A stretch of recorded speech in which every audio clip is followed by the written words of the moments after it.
News 18 Punjab Haryana Himachal तुसीं देख रहे हो। गौरव शुक्ला मैं हां तुहाडे नाल हाज़र हां खबरां दा प्राइम टाइम लैके।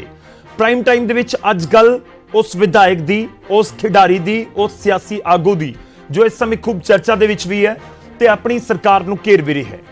जी हां, साडे नाल जुड़ रहे ने प्रगट सिंह जी, विधायक ने, साबका हॉकी खिडारी ने, ओलंपीयन ने, इंडियन टीम नूं ओलंपिक्स दे विच रिप्रजेंट बतौर कप्तान भी कर चुके ने ते हुण सियासी इनिंग भी उन्हां दी जारी है। बहुत बहुत स्वागत है प्रगट सिंह जी न्यूज़ 18 पंजाब दे उत्ते। सब तो पहला thank you Gaurav ji, thank you Gaurav ji. समय शुरुआत कर रहे हैं। मेरा पहला सवाल यही कि दुनिया का बेस्ट डिफेंडर अटैकिंग मोड दे विच क्यों है? दोस्ता पूरे अटैकिंग मोड दे विच वो भी अपनी सरकार के खिलाफ, कोई खास वजह क्यों आखिर इस मोड दे विच आना पिया दुनिया के बेस्ट डिफेंडर? गौरव जी देखो, गल ये है कि गल एक सिस्टम दी है और इशूज़ दी है, क्योंकि बहुते बंदियां ने तो इनू परसनैलिटी की लड़ाई बना लिया, पर यह परसनैलिटी की लड़ाई है नहीं। आउण वाला समा पोलिटिकली पंजाब लई बहुत क्रूशल है और उहदे विचों पंजाब नू कढ़ना साडी सारियां दी जिम्मेवारी। और जे इशूज़ दे नाल नहीं खड़दे, क्योंकि जे मेरी पिछली बारी भी लड़ाई हुई सी तो इशूज़ दी हुई लड़ सी, जे हुण भी हो रही है, क्योंकि अज तो मैं 1.5-2 साल पहला एक चिट्ठी लिखी, फिर डिस्कशन भी हुई, सारा कुछ होया, लेकिन परनाला उत्थे दा। लेकिन मैं कदी भी पब्लिक प्लेटफॉर्म ते नहीं आउंदा, लेकिन जदों मैनूं ये महसूस होया भी इहदे तो बिना हुण शायद गुजारा नहीं है, तो मैं इसे करके ये डिसाइड किया कि हाँ बई ये नहीं है कि मैं जड़ियाँ दूसरिया चीज़ां हैगियां उन्होंने किते भुल जाना या निगलैक्ट कर देना, बट जिहड़ी गल अज दे प्रेजेंट सरकमस्टांसिस दे विच हैगी आ ते उहनूं किते ना किते जिहड़ा ठीक लैवल ते लैके आउणा। ये भी नहीं है जे सरकार जिहड़ी गल चंगी करदी आ, मैं चंगी भी कहना, पर जिथे किते माड़ी गल हुंदी आ मैनूं ऐ लगदा कि ये पब्लिक परसैप्शन नहीं, ग्राउंड रियलिटी आ, ते इहदे विच जिहड़ी गल कहनी चाहिदी आ, मेरा ख्याल मैनूं कहनी चाहिदी। इसे करके मैं थोड़ा जिहा अटैकिंग मोड दे विच हैगा। ठीक है प्रगट जी, लोग ये भी जानना चाहते हैं कि तुहानूं इस समय पूरे सिस्टम दे विच सब तो वड्डा नुक्स नज़र कित्थे आ रहा है? तुसीं सरकार दे उत्ते सवाल चुकदे, तुहानूं लगदा है कि जिस तरीके नाल हैंडल होणीआं चाहीदियां चीज़ां वो नहीं होईआं? मैं टॉप टू बॉटम का जिक्र करां कि टॉप लीडरशिप दे विच प्रॉब्लम है, या टॉप ब्यूरोक्रेसी दे विच प्रॉब्लम है, या सीधा एक शख्स जो इस समय पूरा ऑपरेट कर रहा पंजाब, मैं सीधा कहना कि सीएम, उत्थे कोई प्रॉब्लम है, उत्थे कोई ढिल है? प्रगट सिंह नूं की लगदा? नहीं देखो, एक तो मैं देखो गल ये है कि it is a collective responsibility, पर जदों ये सारी कलैक्टिव रिस्पॉन्सिबिलिटी देखो है साडा सारियां दा ही, साडा सारियां दी जिम्मेवारी आ, क्योंकि पोलिटिकल सिस्टम दे विच इंटरनल डेमोक्रेसी मुक गई तो हौली इस लैवल ते आ गए। देखो हुण 5 विधायकां ने इस गल नूं, 5 मिनिस्टर्स ने इस गल नूं अपोज कीता। अच्छा जे तां बाकी मिनिस्टर ये गल समझदे आ हैगे आ भी हाँ भी ये होना चाहिए, फिर तां ओह तां उधर खड़े ही हैगे आ, लेकिन इहदे नाल प्योरली मैं नहीं कहंदा भी डिफरेंस ऑफ ओपीनियन होनी चाहिए आ, डिस्कशन होनी चाहिए आ, but at the same time सानू ये पैरामीटर भी देख लेने चाहिए आ भी कंपैशनेट ग्राउंड यूज़ किहदे लई करनी है, क्योंकि जे तां कंपैशनेट ग्राउंड कोई करोड़ापतियां लई करनी आ, तो फिर सानू उहदी डेफिनेशन भी बदलनी पऊगी। फिर साडे जिहड़े बाकी बच्चे आ, हुण 450 किसान जिहड़े आ बेसिकली उन्होंने शहीदियां पाइयां इस एजीटेशन दे विच, तां फिर साडी 10,000 दी बेसिकली पुलिस दे विच भर्ती हो रही है, और 450 पोस्ट उन्हां लई रिजर्व कर दईए ताकि कम से कम उन्हां दे किसे बच्चिआं नूं, मैं कहना कंपीटीशन च लैके लै आओ भावें, पर उन्हां दे बच्चिआं नूं किते मैनूं लगदा क्योंकि क्यों उत्थे बैठे आ साढ़े 2-2 2.5 3-3 एकड़ वाले किसान, उन्होंने बेसिकली उत्थे जाके उस बिल दे अगेंस्ट जिहड़ा बीजेपी ने लैके आंदा सी उहदे अगेंस्ट जिहड़ी आ शहादत दित्ती हैगी आ, ते असी फिर उन्हां नूं भी उस प्रेरोगेटिव दे विच लै आईए। जिहड़े पुलिस वाले टैरोरिज्म दे टाइम दे विच जिन्हां दीयां फैमिलीज चले गईयां जां होर जिहड़े लोकां दीयां फैमिली चले जाईयां, उन्हां नूं भी विच लै आईए। जदों उन्हां नूं विच लै आओगे फिर इन्हां नूं भी विच लै आओ, पर फिर क्यों कल्ले 2 विधायक ही? ਜੇ ਕੱਲੇ ਦੋ ਵਿਧਾਇਕ ਹੀ ਲੈਣੇ ਹੈਗੇ ਆ, ਨਹੀਂ, ਤੁਹਾਨੂੰ ਅੱਛਾ ਦੋ ਵਿਧਾਇਕਾਂ ਦੇ ਬੇਟਿਆਂ ਨੂੰ ਨੌਕਰੀ ਦੇਣ ਤੇ ਇਤਰਾਜ਼ ਹੈ ਜੀ। ਨਹੀਂ ਪ੍ਰਗਟ ਜੀ, ਇੱਕ ਸਵਾਲ ਇਹ ਵੀ ਲਾਜ਼ਮੀ ਤੌਰ ਤੇ ਸਰਕਾਰ ਨੂੰ ਡਿਫੈਂਡ ਕਰਦੇ ਨੇ, ਮੈਂ ਇਹ ਜਾਣਨਾ ਚਾਹ ਰਿਹਾ ਕਿ ਤੁਸੀਂ 5 ਮੰਤਰੀਆਂ ਦਾ ਜ਼ਿਕਰ ਕਰ ਰਹੇ ਹੋ, ਪਰ ਦੂਜੇ ਪਾਸੇ 10-11 ਮੰਤਰੀ 12 ਮੰਤਰੀ ਅਜਿਹੇ ਵੀ ਨੇ ਜਿਨ੍ਹਾਂ ਨੇ ਅਪੋਜ਼ ਨਹੀਂ ਕੀਤਾ, ਜਿਨ੍ਹਾਂ ਨੇ ਅਪੋਜ਼ ਨਹੀਂ ਕੀਤਾ ਤਾਂ ਇਨਡਾਇਰੈਕਟਲੀ ਉਹ ਕਿਤੇ ਨਾ ਕਿਤੇ ਹਾਮੀ ਭਰ ਗਏ। ਬਹੁਤ ਸਾਰੇ ਵਿਧਾਇਕਾਂ ਨੇ ਅਪੋਜ਼ ਕੀਤਾ, ਪਰ 70-75 ਵਿਧਾਇਕ ਅਜਿਹੇ ਵੀ ਹੋਣੇ ਨੇ 70 ਦੇ ਕਰੀਬ ਜਿਨ੍ਹਾਂ ਨੇ ਅਪੋਜ਼ ਨਹੀਂ ਕੀਤਾ, ਉਹ ਵੀ ਸਰਕਾਰ ਦੇ ਹੱਕ। ਤੁਹਾਨੂੰ ਲੱਗਦਾ ਕਿ ਸਾਰਿਆਂ ਨੂੰ ਇਕਜੁੱਟ ਹੋ ਕੇ ਅਪੋਜ਼ ਕਰਨਾ ਚਾਹੀਦਾ? ਨਹੀਂ, ਦੇਖੋ ਮੈਂ ਤਾਂ ਉਸ ਇੰਟਰਨਲ ਡੈਮੋਕ੍ਰੇਸੀ ਦੀ ਗੱਲ ਕਰਦਾ ਜਿੱਥੇ ਮੈਨੂੰ ਲੱਗਦਾ ਇਹ ਚੀਜ਼ਾਂ ਪਬਲਿਕ ਦੇ ਵਿੱਚ ਨਹੀਂ ਡਿਬੇਟ ਹੋਣੀਆਂ ਚਾਹੀਦੀਆਂ, ਰਾਦਰ ਇਹ ਜਿਹੜਾ ਆ ਪਾਰਟੀ ਪਲੇਟਫਾਰਮ ਤੇ ਜਾਂ ਗਵਰਨਮੈਂਟ ਲੈਵਲ ਤੇ ਇੰਟਰਨਲੀ ਡਿਸਕਸ਼ਨ ਹੋਣੀ ਚਾਹੀਦੀ ਹੈ। ਲੇਕਿਨ ਉਹ ਮੁੱਕ ਗਈ। ਜਦੋਂ ਉਹ ਮੁੱਕ ਗਈ ਤਾਂ ਫਿਰ ਹੁਣ ਜਾਈਏ ਕਿੱਥੇ? ਜਾਂ ਤਾਂ ਫਿਰ ਬਿਲਕੁਲ ਲਾਈਨ ਟੋ ਕਰ ਲਈਏ ਤੇ ਅਸੀਂ ਕਹੀਏ ਵੀ ਹਾਂ ਵੀ ਸਾਨੂੰ ਜਿਹੜਾ 2 ਲੱਖ ਪਬਲਿਕ ਨੇ ਜਿਹੜਾ ਇਲੈਕਟ ਕਰਕੇ ਪਬਲਿਕ ਦੇ ਨੁਮਾਇੰਦੇ ਬਣਾ ਕੇ ਭੇਜਿਆ, ਫਿਰ ਅਸੀਂ ਗੁੰਗੇ ਬੋਲੇ ਹੋ ਜਾਈਏ। ਫਿਰ ਲੋਕਾਂ ਦੇ ਵਿੱਚ ਇੰਨੀ ਜਿਹੜੀ ਆ, ਦੇਖੋ ਅੱਜ ਦੀ ਤਰੀਕ ਦੇ ਵਿੱਚ ਪੋਲੀਟੀਕਲ ਬੰਦੇ ਦੀ ਬੇਸਿਕਲੀ ਲੋਐਸਟ ਐਬ ਤੇ ਜਿਹੜੀ ਇਮੇਜ ਹੈਗੀ ਆ, ਉਹਦੇ ਬਾਵਜੂਦ ਵੀ ਅਸੀਂ ਇਹ ਕਰਨ ਡਏ ਆ। ਪਬਲਿਕ ਪਰਸੈਪਸ਼ਨ ਕੀ ਜਾਣ ਡਈ ਆ। ਸੋ ਇਹ ਸਾਰੀਆਂ ਚੀਜ਼ਾਂ ਜਿਹੜੀਆਂ, ਅੱਛਾ ਕਈ ਪਿੰਡਾਂ ਦੇ ਵਿੱਚ ਹਜੇ ਦੁਆਬੇ 'ਚ ਤਾਂ ਇਹ ਘੱਟ ਹੈ, ਲੇਕਿਨ ਮਾਲਵੇ ਦੇ ਵਿੱਚ ਕਈਆਂ ਪਿੰਡਾਂ ਨੇ ਬੋਰਡ ਲਾਤੇ ਵੀ ਹਾਂ ਵੀ ਇੱਥੇ ਪੋਲੀਟੀਕਲ ਬੰਦਾ ਵੜੇ ਨਾ। ਅੱਛਾ ਅਸੀਂ ਕਿੱਧਰ ਨੂੰ ਕਿਓਸ ਕ੍ਰੀਏਟ ਕਰਨ ਲੱਗੇ ਆ? ਕਿਉਂਕਿ ਮੈਂ ਨਹੀਂ ਕਹਿੰਦਾ ਵੀ ਜੇ ਇਹ ਵੀ ਉਹਦੇ 'ਚ ਫਾਲ ਕਰਦੇ ਹੈਗੇ ਤੇ ਫਿਰ ਬਾਕੀ ਵੀ ਉਹਦੇ ਵਿੱਚ ਫਾਲ ਕਰਕੇ ਆਪਾਂ ਲੈ ਆਈਏ। ਕਿਉਂਕਿ ਫਿਰ ਬਿਊਰੋਕਰੈਟ ਕਈ ਵਾਰੀ ਕੀ ਹੁੰਦਾ, ਕਿਸੇ ਸ਼ਹੀਦ ਨੂੰ ਜੇ ਕਿਸੇ ਦੀ ਵਿਧਵਾ ਔਰਤ ਜਾਂ ਕਿਸੇ ਦੀ ਉਹਦੀ ਮਾਤਾ ਉਹ ਦੂਸਰੇ ਬੱਚੇ ਲਈ ਨੌਕਰੀ ਮੰਗਦੀ ਆ, ਅਸੀਂ ਰਿਫਿਊਜ਼ ਕਰ ਦਿੰਦੇ ਆ ਵੀ ਹਾਂ ਵੀ ਇਹਦੇ ਵਿੱਚ ਪ੍ਰੋਵੀਜ਼ਨ ਹੈ ਨਹੀਂਗੀ। ਤੇ ਫਿਰ ਆਪਾਂ ਉਹਨਾਂ ਨੂੰ ਵੀ ਇਹਦੇ ਵਿੱਚ ਵੀ ਮੇਰਾ ਖਿਆਲ ਹੈ ਵੀ ਸੈਕਟਰੀ ਹੋਮ ਨੇ ਇਹਦੇ ਵਿੱਚ ਸਾਈਟ ਕੀਤਾ ਹੈਗਾ, ਰੀਜ਼ਨ ਦਿੱਤਾ ਹੈਗਾ ਵੀ ਇਹ ਨਹੀਂ ਹੋ ਸਕਦਾ, but at the same time cabinet ਨੇ ਉਹਨੂੰ ਓਵਰਰੂਲ ਕੀਤਾ। ਤੇ ਫਿਰ ਬਾਕੀਆਂ ਦੇ ਵਿੱਚ ਵੀ ਓਵਰਰੂਲ ਕਰੀਏ ਨਾ ਆਪਾਂ ਇਦਾਂ ਕਿਉਂ ਪਿਕ ਐਂਡ ਚੂਜ਼ ਕਰਨ ਲੱਗ ਪਏ? ਠੀਕ। ਪ੍ਰਗਟ ਸਿੰਘ ਜੀ, ਅਕਾਲੀ ਦਲ ਤੇ ਕਾਂਗਰਸ ਇਲਜ਼ਾਮ ਲਗਾਉਂਦੀ ਰਹੀ ਹੈ ਕਿ ਜਦੋਂ ਕੋਈ ਅਹੁਦਾ ਦੇਣਾ ਹੁੰਦਾ ਹੈ ਤਾਂ ਫਿਰ ਚਿੱਠੀ ਦੇ ਵਿੱਚੋਂ ਨਾਮ ਨਿਕਲਦਾ ਹੈ। ਤੁਹਾਨੂੰ ਲੱਗਦਾ ਹੈ ਕਿ ਜਿਹੜੀਆਂ ਨੌਕਰੀਆਂ ਦਿੱਤੀਆਂ ਗਈਆਂ ਨੇ ਇਹ ਸਰਕਾਰ ਦਾ ਜਾਂ ਕੈਬਨਿਟ ਦਾ ਫੈਸਲਾ ਹੈ ਜਾਂ ਸਿਰਫ ਮੁੱਖ ਮੰਤਰੀ ਦਾ ਫੈਸਲਾ ਹੈ?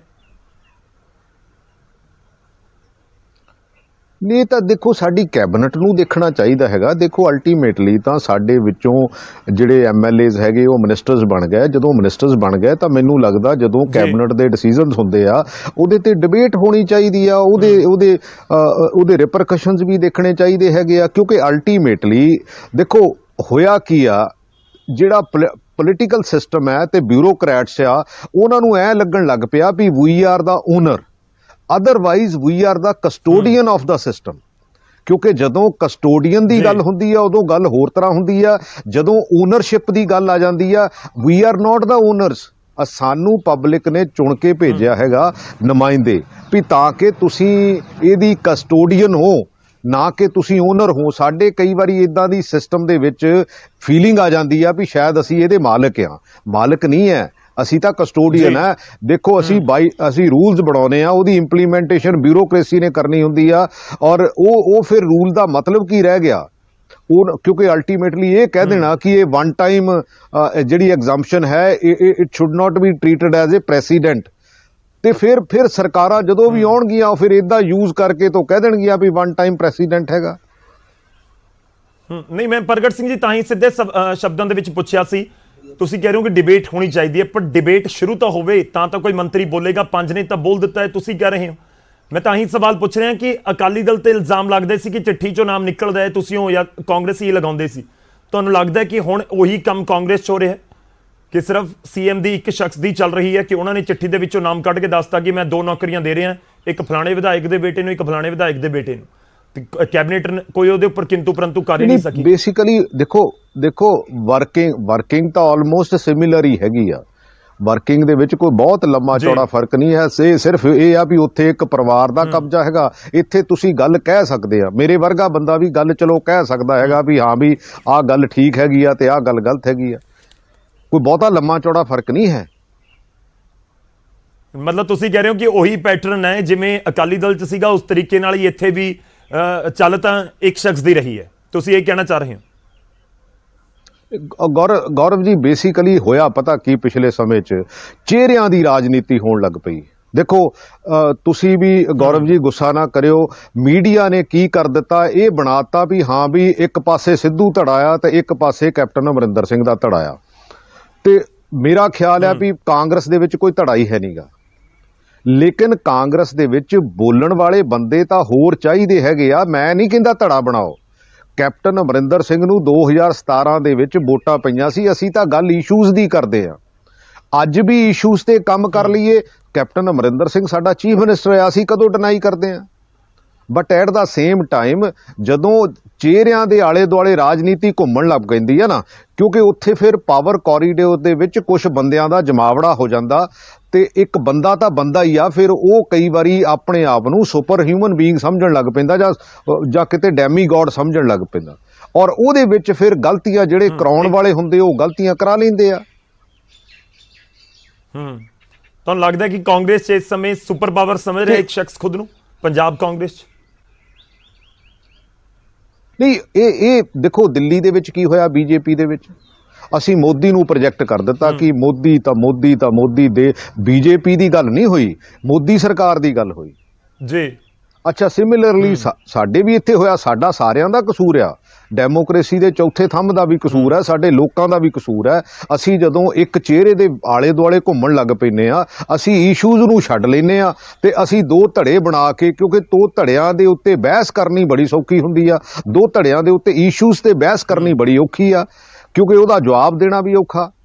ਸੋ ਇਸ ਕਰਕੇ ਅਸੀਂ ਤਾਂ ਇਹਨੂੰ ਡਿਫਰੈਂਟ ਮੋਡ ਦੇ ਵਿੱਚ ਲੈ ਗਏ। ਮੈਂ ਤਾਂ ਹਮੇਸ਼ਾ ਇੱਕੋ ਗੱਲ ਕਹਿਣਾ, ਮੀਡੀਆ ਵਾਲਿਆਂ ਨੂੰ ਵੀ ਬੇਨਤੀ ਕਰਦਾ ਹੁੰਨਾ ਵੀ ਆਪਾਂ ਧੜਿਆਂ ਦੀ ਰਾਜਨੀਤੀ ਨੂੰ ਛੱਡ ਕੇ ਆਪਾਂ ਡੈਮੋਕ੍ਰੇਸੀ ਦੇ ਅਸਲੀ ਇਸ਼ੂਜ਼ ਦੀ ਰਾਜਨੀਤੀ ਕਰੀਏ, ਤਾਂ ਕਿ ਜਿਹੜਾ ਵੀ ਉਹਦੇ ਵਿੱਚ ਫਿੱਟ ਆਵੇ ਉਹਨੂੰ ਠੀਕ ਕਹੋ, ਜਿਹੜਾ ਨਹੀਂ ਫਿੱਟ ਆਵੇ ਉਹਨੂੰ ਨਾ ਠੀਕ ਕਹੋ, ਉਹਨੂੰ ਕ੍ਰਿਟੀਸਾਈਜ਼ ਕਰੋ। ਮੈਂ ਤਾਂ ਕਹਿਣਾ ਵੀ ਜੇ ਮੇਰੇ ਵਾਲੀ ਗੱਲ ਠੀਕ ਨਹੀਂ ਹੈਗੀ ਤੇ ਮੈਂ ਵੀ ਉਸ ਚੀਜ਼ ਨੂੰ ਫੇਸ ਕਰਨ ਨੂੰ ਤਿਆਰ ਹੈਗਾ ਜੀ।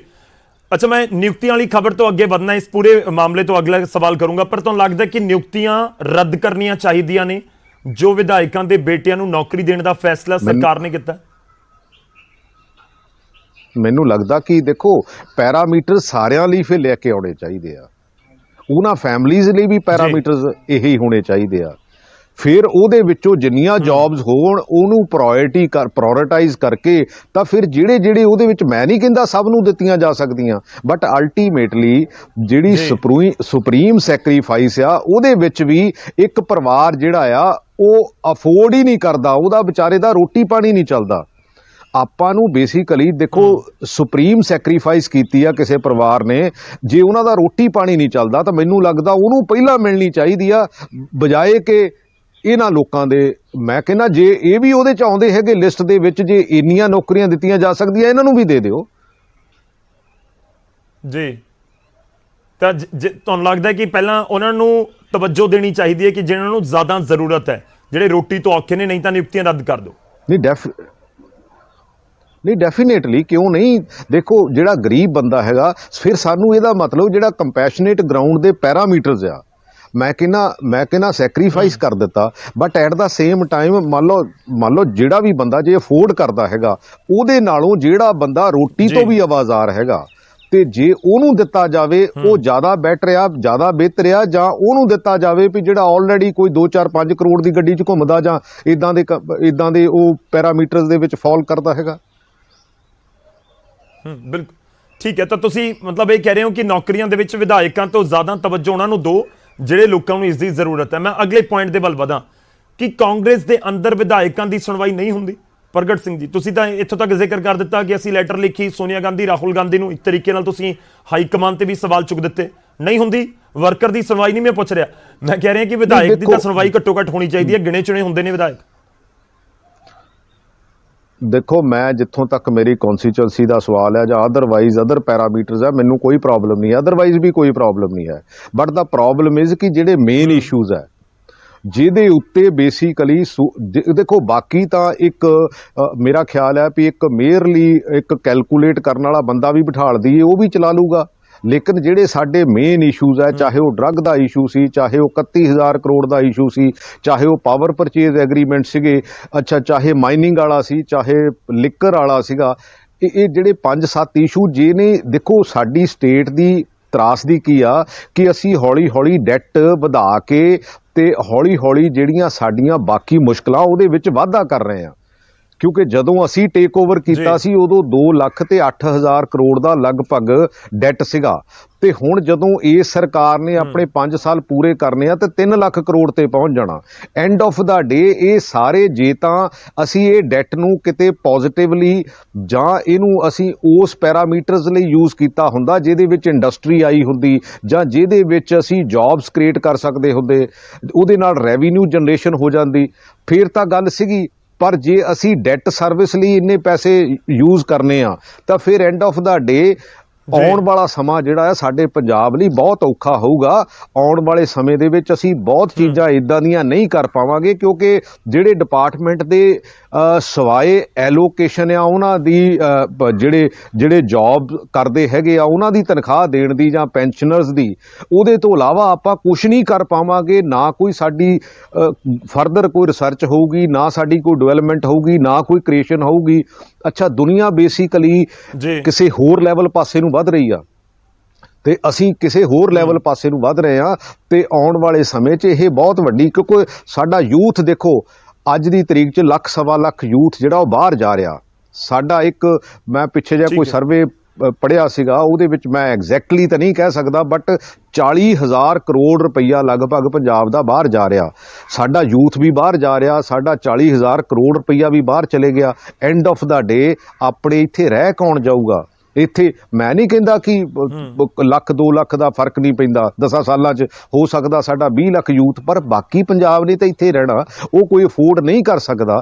ਐਂਡ ਆਫ ਦਾ ਡੇ ਉਹ ਸਾਡਾ ਸਰਮਾਇਆ ਵੀ ਚਲੇ ਗਿਆ, ਸਾਡਾ ਇੰਟੈਲੀਜੈਂਸੀਆ ਵੀ ਚਲੇ ਗਿਆ, ਸਾਡੀ ਯੰਗ ਜਨਰੇਸ਼ਨ ਵੀ ਚਲੇ ਗਈ, ਤਾਂ ਫਿਰ ਸਾਡੇ ਅਲਟੀਮੇਟਲੀ ਹੌਲੀ ਹੌਲੀ ਅਸੀਂ ਪੱਲੇ ਕਿੱਥੇ, ਅਸੀਂ ਖੜੇ ਕਿੱਥੇ ਆ। ਠੀਕ, ਪ੍ਰਗਟ ਸਿੰਘ ਜੀ, ਸ਼ਾਇਦ ਤੁਹਾਨੂੰ ਇਹ ਮੇਰਾ ਸਵਾਲ ਬਹੁਤਾ ਚੰਗਾ ਨਾ ਲੱਗੇ, ਪਰ ਜਾਣਨਾ ਤਾਂ ਮੈਂ ਜ਼ਰੂਰ ਚਾਹੂੰਗਾ ਕਿ ਹਾਈ ਕਮਾਨ ਦੇ ਉੱਤੇ ਤੁਸੀਂ ਸਵਾਲ ਚੁੱਕ ਦਿੱਤੇ, ਪੰਜਾਬ ਕਾਂਗਰਸ ਦੇ ਮੌਜੂਦਾ ਲੀਡਰਸ਼ਿਪ ਤੇ ਸਵਾਲ ਚੁੱਕ ਰਹੇ ਹੋ। ਜੇ ਪਾਰਟੀ ਦੇ ਅੰਦਰ ਰਹਿ ਕੇ ਦਿੱਕਤਾਂ ਹੈਗੀਆਂ ਨੇ, ਫਿਰ ਪ੍ਰਗਟ ਸਿੰਘ ਕਾਂਗਰਸ ਦੇ ਵਿੱਚ ਕਿਉਂ ਨੇ ਜੇ ਸੁਣਵਾਈ ਨਹੀਂ ਹੁੰਦੀ?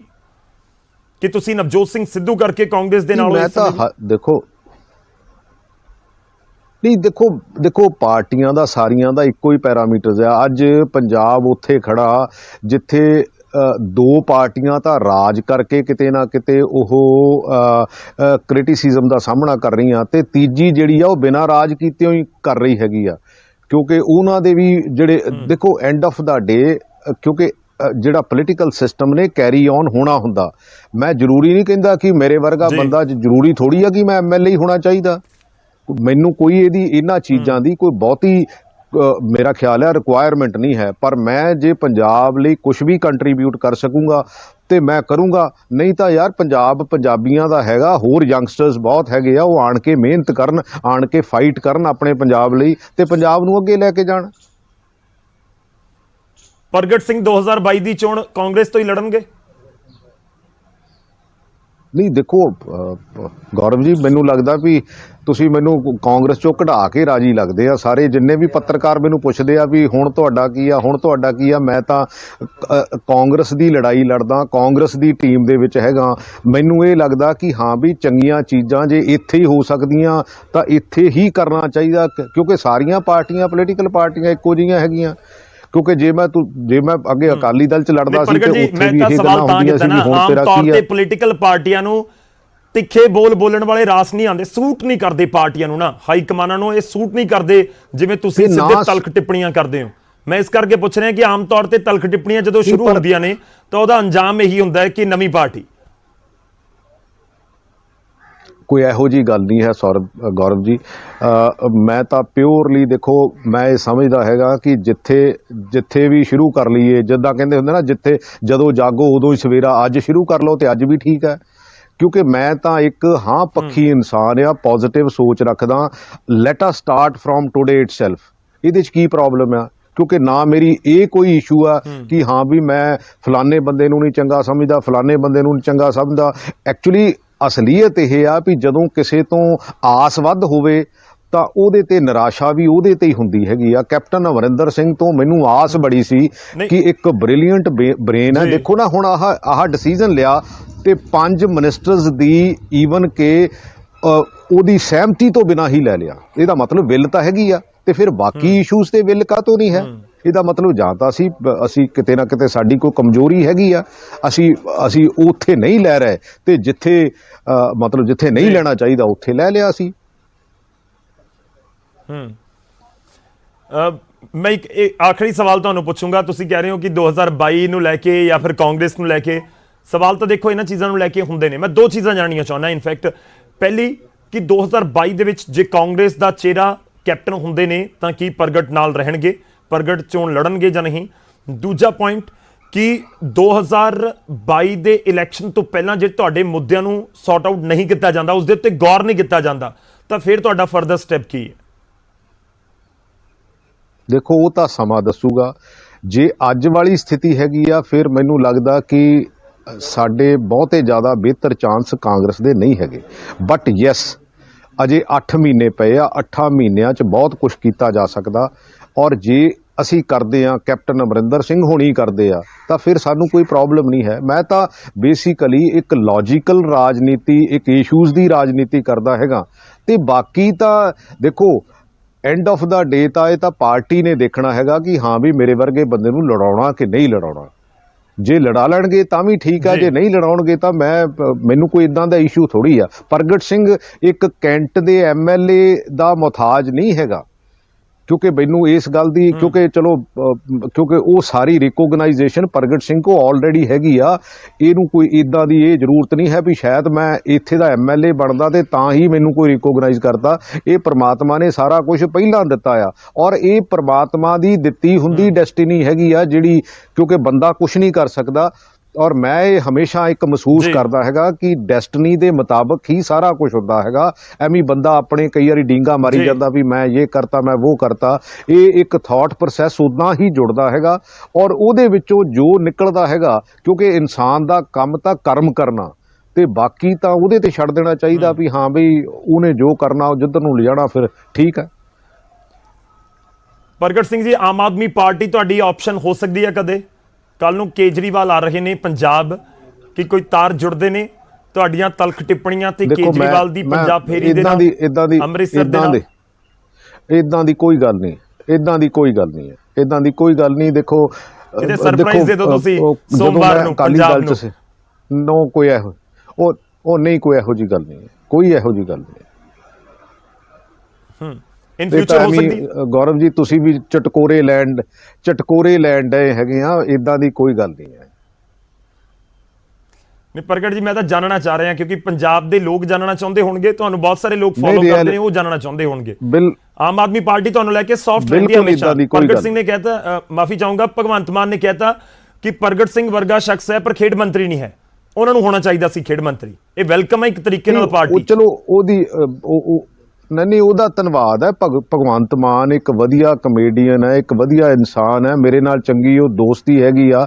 ਮੇਰੀ ਤਾਂ ਕ੍ਰਾਸ ਦਾ ਪਾਰਟੀ ਲਾਈਨ ਸਾਰਿਆਂ ਨਾਲ, ਮੇਰੀ ਕਦੀ ਇਹ ਇਦਾਂ ਦੀ ਕੋਈ ਲੜਾਈ ਨਹੀਂ ਹੁੰਦੀ ਵੀ ਹਾਂ ਵੀ ਮੈਂ ਕਹਾਂ ਵੀ ਮੈਂ ਕਿਸੇ ਨਾਲ ਬੋਲਣਾ ਹੀ ਨਹੀਂ ਹੈ, ਕਿਉਂਕਿ ਮੇਰੀ ਤਾਂ ਲੌਜਿਕ ਦੀ ਲੜਾਈ ਹੈਗੀ ਆ। ਮੇਰੀ ਤਾਂ ਬੇਸਿਕਲੀ ਈਵਨ ਕਿ ਸਾਰਿਆਂ ਨਾਲ ਹੈਲੋ ਜਿਹੜੀ ਮੈਂ ਪਾਰਟੀ ਛੱਡ ਕੇ ਵੀ ਆਇਆ, ਸਰਦਾਰ ਸੁਖਬੀਰ ਸਿੰਘ ਬਾਦਲ ਨਾਲ ਵੀ ਹੈਲੋ ਹੋ ਜਾਂਦੀ ਹੈ, ਇਹ 'ਚ ਕੀ ਗੱਲ ਹੈਗੀ ਆ।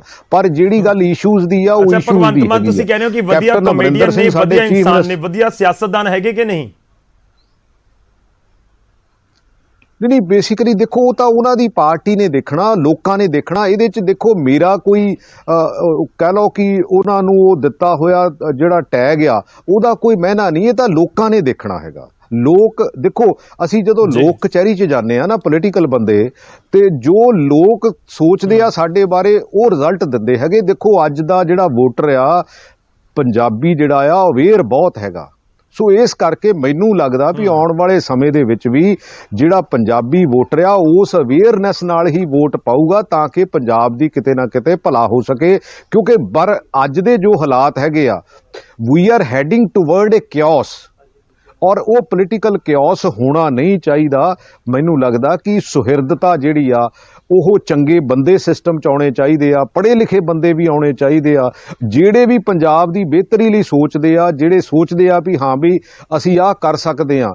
ਦੇਖੋ ਇੰਟੈਲੀਜੈਂਸੀਆ ਵਿੱਚ ਆਉਣਾ ਚਾਹੀਦਾ, ਟੈਕਨੋਕ੍ਰੈਟਸ ਵਿੱਚ ਆਉਣੇ ਚਾਹੀਦੇ ਆ, ਤਾਂ ਹੀ ਹੌਲੀ ਹੌਲੀ ਹੁੰਦਾ ਕੀ ਆ ਕਿ ਅਸੀਂ ਸਿਸਟਮ ਤੋਂ ਦੂਰ ਜਾਈ ਜਾ ਰਹੇ ਹਾਂ। ਦੁਨੀਆ ਦੇ ਉੱਤੇ ਜਿਹੜੀ ਡੈਮੋਕ੍ਰੇਸੀ ਦਾ ਚਿਹਰਾ ਮੋਹਰਾ ਨਿਕਲ ਰਿਹਾ, ਉੱਥੇ ਪ੍ਰੋਫੈਸ਼ਨਲ ਲੋਕ ਆ ਰਹੇ ਹੈਗੇ ਆ। Why not economist should be a finance minister, why not former police officer should be a home minister. ਦੇਖੋ ਉਹਦੇ ਨਾਲ ਹੁੰਦਾ ਕੀ ਆ ਕਿ ਜਿਹੜਾ ਸਿਸਟਮ ਹੈ ਉਹਨੂੰ ਤੁਸੀਂ ਸਟ੍ਰੀਮਲਾਈਨ ਕਰ ਸਕਦੇ ਆ। ਉਹਦੇ ਤੇ ਆਪਣਾ ਜਿਹੜੇ ਟੈਕਨੋਕ੍ਰੈਟਸ ਆ ਉਹ ਸਿਸਟਮ ਦੇ ਵਿੱਚ ਆਉਣੇ ਚਾਹੀਦੇ ਆ, ਕਿਉਂਕਿ ਕਿਸੇ ਦਾ 40 ਸਾਲ ਦਾ 50 ਸਾਲ ਦਾ ਤਜਰਬਾ, why not he should be A part of the system, ਕਿਉਂਕਿ ਹਰ ਬੰਦਾ ਜਿਹੜਾ ਹਰ ਫੀਲਡ ਦਾ ਮਾਸਟਰ ਨਹੀਂ ਹੋ ਸਕਦਾ। ਤੇ ਫਿਰ ਜਦੋਂ ਉਹ ਡਿਸੀਜਨ ਹੋਣਗੇ ਉਹ ਬੈਟਰ ਡਿਸੀਜਨ ਹੋਣਗੇ। ਚਲੋ ਸ਼ੁਕਰੀਆ ਪ੍ਰਗਟ ਜੀ, ਬਹੁਤ ਬਹੁਤ ਧੰਨਵਾਦ ਸਾਡੇ ਨਾਲ ਜੁੜਨ ਦੇ ਲਈ, ਇਸ ਪੂਰੀ ਗੱਲਬਾਤ ਦੇ ਲਈ। ਤਾਂ ਪ੍ਰਗਟ ਸਿੰਘ ਕਾਂਗਰਸ ਦੇ ਵਿਧਾਇਕ ਸਾਡੇ ਨਾਲ ਜੁੜੇ ਤੇ ਬਹੁਤ ਸਾਰੇ ਸਵਾਲਾਂ ਦੇ ਉਹਨਾਂ ਨੇ ਜਵਾਬ ਦਿੱਤੇ। ਮੁੱਦਿਆਂ ਨੂੰ ਲੈ ਕੇ ਉਹ ਕਹਿ ਰਹੇ ਨੇ ਕਿ ਜਿਹੜੇ ਉਹ ਇਸ ਸਮੇਂ ਬਿਆਨ ਦੇ ਰਹੇ ਨੇ ਮੁੱਦਿਆਂ ਨੂੰ ਲੈ ਕੇ ਨੇ, ਕਿ ਵਾਕਈ ਮੁੱਦਿਆਂ ਦੇ ਉੱਤੇ ਸਿਆਸਤ ਹੁਣ ਆਉਣ ਵਾਲੇ ਸਮੇਂ ਦੇ ਵਿੱਚ ਹੋਏਗੀ, ਜਿਸ ਦਾ ਜ਼ਿਕਰ ਪ੍ਰਗਟ ਜੀ ਕਰ ਰਹੇ ਸੀ ਕਿ ਆਉਣ ਵਾਲਾ ਭਵਿੱਖ ਦੇ ਵਿੱਚ ਇਹ ਚੀਜ਼ਾਂ ਹੋਣਗੀਆਂ ਕਿ ਕੋਈ ਸਾਬਕਾ IPS ਅਫਸਰ ਹੋਵੇ ਜਿਹੜਾ ਪੰਜਾਬ ਨੂੰ ਹੋਮ ਮਿਨਿਸਟਰ ਦੇ ਤੌਰ ਦੇ ਉੱਤੇ ਮਿਲੇ, ਜਾਂ ਇਸ ਤਰੀਕੇ ਦੀਆਂ ਚੀਜ਼ਾਂ ਹੋਣਗੀਆਂ। ਖੈਰ ਵੱਡੇ ਸਵਾਲ ਨੇ। ਫਿਲਹਾਲ ਇਸ ਗੱਲਬਾਤ ਦੇ ਵਿੱਚ ਇੰਨਾ ਹੀ। ਤੁਸੀਂ ਬਣੇ ਰਹੋ ਨਿਊਜ਼ 18 ਪੰਜਾਬ ਤੋਂ।